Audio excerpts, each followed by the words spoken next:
नमस्कार दोस्तों, स्वागत है आपका टेरेस गार्डन चैनल पर।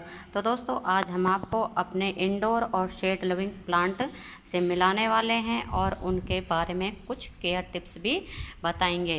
तो वीडियो की शुरुआत करते हैं हम सॉन्ग ऑफ इंडिया के प्लांट के साथ में। तो सॉन्ग ऑफ इंडिया में दो वैरायटी आती हैं, एक ग्रीन पत्तों वाली और एक ये वेरिकेटेड पत्तों वाली। तो हमारे पास ये वेरिकेटेड पत्तों वाली है और इस प्लांट को आप कटिंग से आसानी से लगा सकते हैं। ये बहुत ही सुंदर प्लांट होता है। और अगला प्लांट है ड्राइसिनिया का प्लांट। तो ड्राइसिनिया का प्लांट भी एक बहुत ही सुंदर परमानेंट प्लांट होता है और शेड लविंग प्लांट होता है और ये एयर प्यूरीफायर प्लांट भी होता है। और इसको ऐसी जगह रखें जहां इसके ऊपर रोशनी सारे दिन की आए, लेकिन इसके ऊपर डायरेक्ट सनलाइट नहीं आनी चाहिए। अगर इसके ऊपर डायरेक्ट धूप आती है तो इसकी पत्तियां जल जाती हैं और इसके जो कलर है वो भी फेड हो जाता है। और अगला प्लांट है हमारा पाम की वैरायटी है। ये है एक एरेका पाम का प्लांट और ये है बोटल पाम का प्लांट। वैसे तो पाम की ढेरों वैरायटी आती हैं, तो हमारे पास भी 3-4 वैरायटी लगी हुई हैं। तो ये प्लांट भी बिल्कुल शेड लिविंग प्लांट होता है, तो इसको आप आउटडोर भी रख सकते हैं और इंडोर भी रख सकते हैं। तो समर सीजन में इसको ऐसी जगह रखें जहां इसके ऊपर डायरेक्ट सनलाइट ना पड़े। अगर इसके ऊपर डायरेक्ट सनलाइट पड़ती है तो इसकी पत्तियां जल जाती हैं और ये बहुत ही सुंदर एक एयर प्यूरीफायर प्लांट भी होता है। और विंटर सीजन में इस प्लांट को बिल्कुल हमें ओस से बचाना पड़ता है और तेज़ ठंड से इसको बचाना पड़ता है। और जब कोहरा ओस पड़ती है तो ये प्लांट बिल्कुल ख़राब हो जाता है। तो इसको मतलब विंटर सीजन में जब कोहरा पड़ता है या ओस पड़ती है तो इस प्लांट को शेड में रखें और ये भी परमानेंट प्लांट होता है। और अगला है हमारा ड्राइसिनिया की, ये एक और वैरायटी है। तो इसके पत्तों में बहुत ही सुंदर कलर वेरिएशन होता है। तो ये प्लांट भी एक एयर प्यूरीफायर प्लांट होता है और इस प्लांट के ऊपर तो बिल्कुल भी धूप नहीं पड़नी चाहिए। अगर इस प्लांट के ऊपर थोड़ी सी भी मतलब आधे पौने घंटे की भी धूप पड़ती है तो इसकी पत्तियों की टिप्स जल जाती हैं और प्लांट भी हमारा बिल्कुल बहुत ही ख़राब सा हो जाता है। तो इस प्लांट को भी बिल्कुल शेड में ही रखना है। और अगला प्लांट है क्रोटन का प्लांट। तो क्रोटन में ढेरों वैरायटी आती हैं। तो किसी के पत्ते बड़े होते हैं, किसी के छोटे होते हैं और किसी के पत्तों में कलर वेरिएशन होता है। और क्रोटन का प्लांट भी एयर प्यूरीफायर प्लांट होता है और इस प्लांट को भी शेड की ज़रूरत होती है। और इस प्लांट को हम ऐसी जगह भी रख सकते हैं जहां इसके ऊपर छनकर धूप आए, यानी कि ग्रीन नेट के नीचे। बिल्कुल इसको ओपन सनलाइट में नहीं रखना है जहाँ पर पूरे दिन की डायरेक्ट धूप आए। तो ऐसी जगह हमारा प्लांट ख़राब हो जाता है, इसकी पत्तियाँ जल जाती हैं। और अगला प्लांट भी हमारा ये ड्राइसिनिया की एक वैरायटी है। तो इसकी भी पत्तियाँ बहुत सुंदर होती हैं, बड़े बड़े पत्तों वाली। मतलब इसके पत्ते लंबे लंबे होते हैं और पतले पतले होते हैं और इसकी किनारी पे आप देख सकते हैं रेड कलर का कलर कम्बिनेशन है। तो इस प्लांट को भी बिल्कुल शेड में ही रखना है। इस प्लांट के ऊपर भी बिल्कुल भी धूप नहीं आनी चाहिए। अगर थोड़ी सी भी धूप इस प्लांट के ऊपर आ जाती है तो इस प्लांट की पत्तियां जल जाती हैं। मतलब ड्राइसिनिया फैमिली के जो भी प्लांट है उनको बिल्कुल भी धूप की ज़रूरत नहीं होती है। वो बिल्कुल या तो आप उनको ग्रीन नेट के नीचे रखें या बिल्कुल उनको शेड में रखें। और अगला प्लांट है हमारा ये एक्लीफा का प्लांट। तो आपको ये दिख रहा होगा, ये पीछे रखा हुआ है ये एक्लीफा का प्लांट। तो इस प्लांट को भी आप ग्रीन नेट के नीचे भी रख सकते हैं या फिर ऐसी जगह रखें जहां इसके ऊपर सुबह सुबह की 1 से 1.5 घंटे की धूप आए। तो ऐसी जगह भी ये प्लांट अच्छे से चल जाता है। और अगला प्लांट है सिंगोनियम का प्लांट। तो सिंगोनियम में ढेरों कलर वैरायटी आती हैं। इसमें डॉफ वैरायटी आती है, वाइल्ड वैरायटी आती है और इसमें एक वाइन वैरायटी भी आती है। कोई छोटे पत्तों वाले आते हैं और बड़े पत्तों वाले आते हैं, पिंक सिंगोनियम भी आता है और एक कलर वेरिएशन होता है जिसके पत्तियों में, तो वो भी सिंगोनियम आता है। तो दोस्तों ये हमारी एक वाइन वैरायटी है और ये बहुत ही सुंदर एक तो शेड लविंग प्लांट होता है। इस प्लांट को आप ज़रूर लगाएं और ये प्लांट कटिंग से आसानी से ग्रो हो जाता है। तो हमने भी इसकी कई जगह कटिंग लगा रखी हैं और बहुत ही जल्दी ये प्लांट ग्रो हो जाता है। अगला प्लांट है एरोकेरिया का प्लांट। तो एरोकेरिया का प्लांट भी बहुत ही सुंदर चमकदार पत्तियों वाला प्लांट होता है। तो इस प्लांट को भी बिल्कुल समर की सनलाइट में, मतलब गर्मियों की डायरेक्ट धूप में नहीं रखना चाहिए। अगर इस प्लांट को ऐसी जगह रखते हैं तो इसकी पत्तियां जल जाती हैं और प्लांट भी हमारा ख़राब हो जाता है। और इसकी जो पत्तियों में इस समय चमक आई हुई है, ये चमक भी इसकी पत्तियों में नहीं रहती है। और विंटर सीजन में इस प्लांट को हमें शेड में रखना चाहिए जहां इसके ऊपर डायरेक्ट कोहरा ना पड़े। कोहरे के कारण और तेज़ ठंड के कारण ये प्लांट ख़राब हो जाता है। और अगला प्लांट है हमारा डफनबेचिया का प्लांट। तो डफनबेचिया का प्लांट भी बहुत ही सुंदर एक प्लांट होता है और एयर प्यूरीफायर प्लांट होता है और इसमें भी कई वैरायटी आती हैं। किसी के पत्तों में यहाँ आप देख सकते हैं हमारे में क्रीमिश कलर है, तो किसी में हल्का येलो कलर आता है और किसी की प्लेन पत्ती आती है, मतलब उनमें कोई भी कलर वेरिएशन नहीं होता है। तो ये प्लांट भी शेड लविंग प्लांट होता है। इसको भी आप ऐसी जगह रखें, या तो ग्रीन नेट के नीचे या फिर ऐसी जगह जहां इसके ऊपर डायरेक्ट सनलाइट ना पड़े। तो डायरेक्ट सनलाइट में इसकी पत्तियां जल जाती हैं। और अगला प्लांट भी ये हमारा करोटन की दूसरी वैरायटी है और इसकी पत्तियां आप देख सकते हैं कितनी सुंदर हैं। इसकी पत्तियों में येलो कलर का और रेड कलर का कलर कम्बिनेशन है और ये प्लांट फोलिएज के कारण ही लगाया जाता है क्योंकि इसकी पत्तियां बहुत ही सुंदर कलरफुल होती हैं। और ये प्लांट इंडोर प्लांट होता है और एयर प्यूरीफायर प्लांट होता है।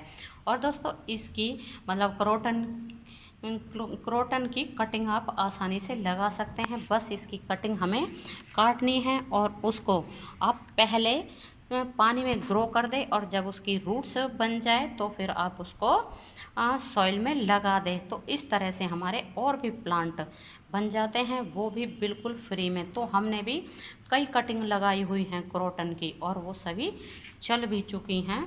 और दोस्तों अगला प्लांट है रबड़ प्लांट। तो रबड़ प्लांट भी बहुत ही सुंदर एक एयर प्यूरीफायर प्लांट होता है। तो आप देख सकते हैं इसके पत्ते कितने बड़े साइज के हैं। और ये प्लांट दो तरह का होता है, एक दो मतलब कई तरह का होता है। एक रबड़ प्लांट होता है, उसकी पत्तियों में कलर वेरिएशन होता है, एक ग्रीन कलर का होता है और एक ब्लैक रबड़ प्लांट होता है। तो इस रबड़ प्लांट भी हमारा एक एयर प्यूरीफायर प्लांट होता है और ये शेड लविंग प्लांट होता है। इस प्लांट को भी आप इंडोर में भी रख सकते हैं और आउटडोर रखें तो ऐसी जगह रखें जहां इसके ऊपर बिल्कुल भी डायरेक्ट सनलाइट ना पड़े। तो डायरेक्ट सनलाइट में इसकी पत्तियां जल जाती हैं।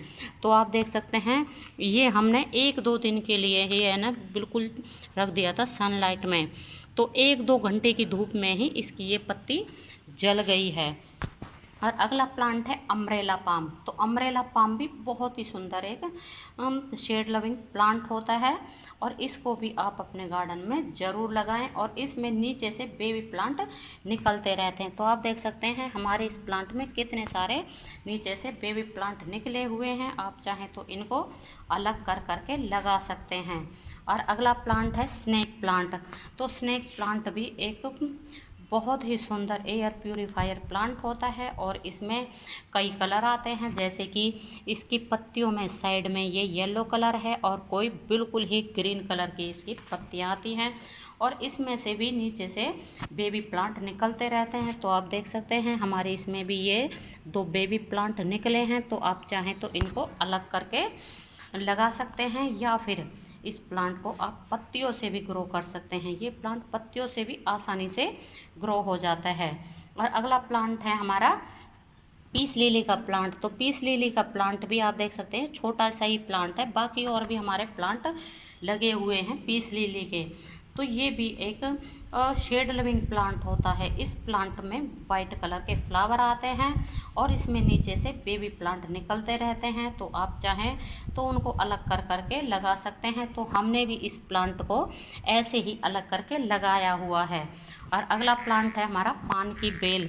तो पान की बेल बहुत ही सुंदर एक आयुर्वेदिक प्लांट होता है, मतलब आयुर्वेदिक बेल होती है ये पान की। और इसको आप पूजा में भी यूज़ कर सकते हैं और अपने वैसे किसी भी तरह का जब घर में पूजा होती है और जैसे कि हवन वगैरह होते हैं तो उसमें भी पान की बेल के पत्तों को आप इस्तेमाल कर सकते हैं। और दोस्तों अगला है मनी प्लांट। तो मनी प्लांट को भी आप अपने गार्डन में ज़रूर लगाएं और ये हमारी एक शेड लविंग वाइन होती है और मनी प्लांट को बहुत ही शुभ माना जाता है। और इसको आप एक रस्सी की सहायता से ऊपर चढ़ा सकते हैं या फिर आप इसमें मोम स्टिक लगा सकते हैं, जैसे हमने लगाई हुई है। और इसको हमने ऊपर तक चढ़ाया हुआ है एक रस्सी की सहायता से। तो इसको मतलब मनी प्लांट को ऊपर की तरफ ही चढ़ाना चाहिए, इसको नीचे बिल्कुल भी नहीं झुकने देना है। और अगला प्लांट है हमारा वैजंती का प्लांट। तो वैजंती का प्लांट बहुत ही शुभ माना जाता है और इसकी पत्तियां आप देख सकते हैं कितने सुंदर हैं, बड़ी बड़ी सी पत्तियां हैं। और इसकी पत्तियां बिल्कुल ऐसी हैं जैसे एमराइस लिली की पत्तियां होती हैं, लेकिन उनमें ना इस तरह का कलर वेरिएशन नहीं होता है। और इनमें अंदर से एक ना स्टॉक निकलती है और उसमें फ्लावर आते हैं, लेकिन इस समय इसमें किसी भी तरह के फ्लावर नहीं आए हुए हैं। और अगला प्लांट है हमारा बैम्बो प्लांट। तो बैम्बो प्लांट भी एक बहुत ही सुंदर एयर प्यूरीफायर प्लांट होता है और इस प्लांट को आप इंडोर में भी रख सकते हैं और इसको आउटडोर शेड में भी रख सकते हैं और इसको आप पानी में भी ग्रो कर सकते हैं और सॉइल में भी इसको आप ग्रो कर सकते हैं। और ये प्लांट भी कटिंग से आसानी से लग जाता है। तो हमने भी इसका और भी एक दो प्लांट मतलब बना रखे हैं कटिंग से ही। और अगला प्लांट है हमारा एग्लोनिमा का प्लांट। ये हमारी लिपस्टिक एग्लोनिमा की वैरायटी है, मतलब एग्लोनिमा की एक वैरायटी है जिसका के नाम है लिपस्टिक एग्लोनिमा। तो इस प्लांट को भी आप नीचे से इसमें बेबी प्लांट निकलते रहते हैं, आप देख सकते हैं। इसमें ये हमारा मदर प्लांट है और ये बेबी प्लांट निकला है। तो आप चाहें तो इसको अलग करके दूसरे पॉट में लगा दोगे तो और भी प्लांट हमारे बन जाते हैं, वो भी बिल्कुल फ्री में। और ये भी बहुत ही सुंदर एक एयर प्यूरीफायर प्लांट होता है। और अगला ये भी हमारा एक और एग्लोनिमा की वैरायटी है जिसको कि हम पोल्का डॉट के नाम से जानते हैं। और इसमें भी नीचे से इस तरह से ही बेबी प्लांट निकलते रहते हैं, जैसे कि ये एक निकला हुआ है। तो इसको भी आप ऐसे ही अलग करके लगा सकते हैं। और ये भी हमारा शेड लविंग प्लांट होता है, बहुत ही सुंदर कलरफुल पत्तियों वाला प्लांट होता है। और अगला प्लांट है जीजी प्लांट। तो जीजी प्लांट भी एक एयर प्यूरीफायर प्लांट होता है और बहुत ही सुंदर प्लांट होता है। तो दोस्तों इस प्लांट को आप इंडोर भी रख सकते हैं और आउटडोर रखें तो ऐसी जगह रखें जहां इसके ऊपर डायरेक्ट सनलाइट ना पड़े। तो ऐसी जगह ये बहुत ही बढ़िया चलता है। और अगला प्लांट है अरेलिया का प्लांट। तो अरेलिया की पत्तियों में कलर वेरिएशन है और एक सिंपल पत्तियों वाला भी आता है जिसकी पत्तियों में कलर वेरिएशन नहीं होता है, सिर्फ उसकी पत्तियां ग्रीन कलर की होती है। तो इस प्लांट को भी आप कटिंग से आसानी से लगा सकते हैं। तो इस प्लांट की मतलब कटिंग हमने लगाई हुई है और उसमें रूट्स भी बन चुकी हैं और वो प्लांट भी आसानी से चल चुका है। और ये एक पीछे और हमारे सिंगोनियम की वैरायटी लगी हुई है, बिल्कुल सबसे छोटे वाले पत्तों की। आप देख सकते हैं इसके पत्ते कितने छोटे छोटे से हैं। तो ये प्लांट भी एक बहुत ही सुंदर एयर प्यूरीफायर प्लांट होता है। तो इसको भी आप अपने इंडोर गार्डन में भी लगा सकते हैं या आउटडोर लगाएं तो बिल्कुल शेड में लगाएं, ऐसी जगह जहां इसके ऊपर डायरेक्ट सनलाइट ना पड़े। तो डायरेक्ट सनलाइट में इंडोर पौधों की है ना कलर वेरिएशन ख़त्म हो जाता है और उनकी पत्तियां भी जल जाती हैं। और अगला प्लांट है फर्न का प्लांट। ये हमारा एक बोस्टन फर्न का प्लांट है। तो आप देख सकते हैं कितना ज़्यादा फैला हुआ है ये प्लांट, और इसमें भी नीचे से बेबी प्लांट निकलते रहते हैं, तो उनको आप चाहें तो अलग कर करके लगा सकते हैं। और इस प्लांट को भी हमें बिल्कुल शेड में रखना है, ग्रीन नेट के नीचे रख सकते हैं, या ऐसी जगह जहां इसके ऊपर बिल्कुल भी सनलाइट ना पड़े। तो ये भी हमारा एयर प्यूरीफायर प्लांट होता है। और दोस्तों ये अगला भी हमारा क्रोटन का प्लांट है, और आप देख सकते हैं इसकी पत्तियों में कितना सुंदर कलर वेरिएशन है। तो इस प्लांट को भी आप शेड में ही लगाएं, बिल्कुल डायरेक्ट सनलाइट में ना रखें, क्योंकि डायरेक्ट सनलाइट के कारण सभी इंडोर पौधों के कलर वेरिएशन ख़राब हो जाते हैं। और अगला प्लांट है ये हमारा एक क्रोटन की एक और वैरायटी है। तो इस प्लांट को भी शेड में ही रखना है, और ये भी बहुत ही सुंदर प्लांट होता है। और दोस्तों ये आप देख सकते हैं पान की कटिंग हमने लगाई हुई है, और ये बिल्कुल चल पड़ी है, और इसमें अभी ये नए पत्ते भी निकलने लगे हैं छोटे छोटे से। तो पान की बेल की कटिंग को भी आप आसानी से ही लगा सकते हैं। तो दोस्तों आज के लिए बस इतना ही, फिर मिलते हैं किसी और नई जानकारी के साथ किसी और वीडियो में। तब तक के लिए नमस्ते जी, धन्यवाद।